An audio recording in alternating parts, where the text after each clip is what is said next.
Cook with கோமாளில மணிமேகலைக்கும் பிரியங்காவுக்கும் நடந்த issue தான் இப்போ சோஷியல் மீடியாவில் ரொம்பவே பேசப்பட்டு வந்துட்டுருக்கு. அதாவது மணிமேகலை ஒரு ஃபீமேல் ஆங்கர் டாமினேட்டிங்னால நான் இந்த ஷோவை விட்டு விலகிறேன் அப்படின்னு சொல்லி ஒரு நோட் கொடுத்துட்டு அவங்க விலகிட்டாங்க. அதை பார்த்து நிறைய பேர் மணிமேகலைக்கு சப்போர்ட் பண்ணிட்டு வந்துட்டு இருந்தாங்க.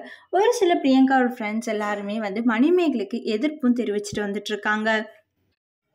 இதுக்கு பதில் கொடுக்குற விதமாக மணிமேகலை சனிக்கிழமை ஒரு வீடியோ ஒன்று போஸ்ட் பண்ணியிருந்தாங்க. அந்த வீடியோவில் அவங்க ஹஸ்பண்ட் கிட்ட உட்காந்து பேசிகிட்டு இருக்கும் போது என்கிட்ட வாட்ஸ்அப்லாம் நல்லா பேசிட்டு பின்னாடி இப்படி பேசினாங்களே அப்படின்னு சொல்லி குரேஷியையும், அதுக்கப்புறம் நான் லவ் பண்ணி கல்யாணம் பண்ணதில் எங்கள் அம்மா அப்பாக்கே பிரச்சனை இல்லை, இந்த மம்மிக்கு என்ன பிரச்சனை அப்படின்னு சொல்லி ஷக்கிலாவையும் ஹுசைன் சொம்பு கொடுத்துருப்பாரு. அந்த சொம்பை தூக்கி போட்டுட்டு சொம்புக்கெலாம் என்னடா மரியாதை அப்படின்னு சொல்லி சுனிதாவையும் அவங்க பேசியிருப்பாங்க. இதுக்கு பதில் கொடுக்குற விதமாக குரேஷியும் அவரோட ஸ்டோரியில் தெரிவிச்சிருப்பாரு.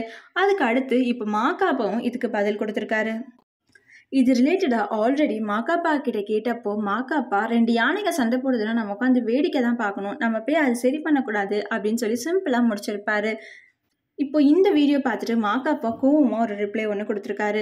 அதாவது அவர் என்ன சொன்னார் அப்படின்னா, சனிக்கிழமைனா எல்லாம் ஃப்ரீயாக இருப்பாங்க, ஸோ வீடியோ போடுவோம், நம்மக்கிட்ட செருப்பு தான் இருக்குது அதை போடுவோம் அப்படின்னு சொல்லிட்டு அவர்கிட்ட இருந்த செருப்பை ஃபோட்டோ எடுத்து ஸ்டோரி போட்டிருப்பாரு. ஸோ இதை மணிமேகலை பற்றி தான் சொல்கிறாரு நல்லாவே தெரியுது. ஏன்னா மணிமேகலை சாட்டர்டே தான் இது ரிலேட்டடாக வீடியோஸ் அவங்க யூடியூப்பில் போஸ்ட் பண்ணிட்டு வந்துட்டுருக்காங்க. ஸோ இந்த சாட்டர்டேவும் மணிமேகலை போடுவாங்க, நம்ம இதுக்கு செருப்பு தான் கொடுப்போம் அப்படின்னு சொல்லி அவர் தெரிவிச்சிருந்தாரு. இப்போ அதை தொடர்ந்து டிஜே பிளாக்கும் ஒரு ஸ்டோரி ஒன்று ஷேர் பண்ணியிருக்காரு. அவர் என்ன போட்டிருக்காரு அப்படின்னா, இன்ஸ்பயர்ட் ஃப்ரம் மாகாப்பா அண்ணா, நம்மளை இப்படி தான் அமானுஷத்துக்கிட்ட இருந்து காப்பாற்றிக்கணும் அப்படின்னு சொல்லி செருப்பு தொடப்பும் இது எல்லாத்தையும் வச்சு ஃபோட்டோ எடுத்து போட்டிருப்பாரு. அமானுஷம் அப்படின்றதையும் மணிமேகலை தான் குறிக்குது. ஏன்னா குக் வித் கோமாளியில் மணிமேகலை தான் எல்லாரும் அமானுஷம் சக்தி அப்படின்னு சொல்லி சொல்லுவாங்க. ஸோ மாகாப்பா என்னதான் இன்டெரக்டாக சொல்லியிருந்தாலும் டிஜே பிளாக் டைரக்டாகவே சொல்லிட்டாரு. அதை மாகாப்பா ரீஷேரும் பண்ணியிருக்காரு. ஸோ இவங்களோட சண்டை இப்போ மணிமேகலை vs விஜய் டிவி அப்படின்னு சொல்கிற அளவுக்கு மாறிடுச்சு. மாற்றி ஒருத்தருக்கு ஒருத்தர் அவங்களோட கமெண்ட்ஸை தெரிவிக்கிறேன்னு சோஷியல் மீடியாலே சண்டை போட்டுட்டு வந்துட்டுருக்காங்க.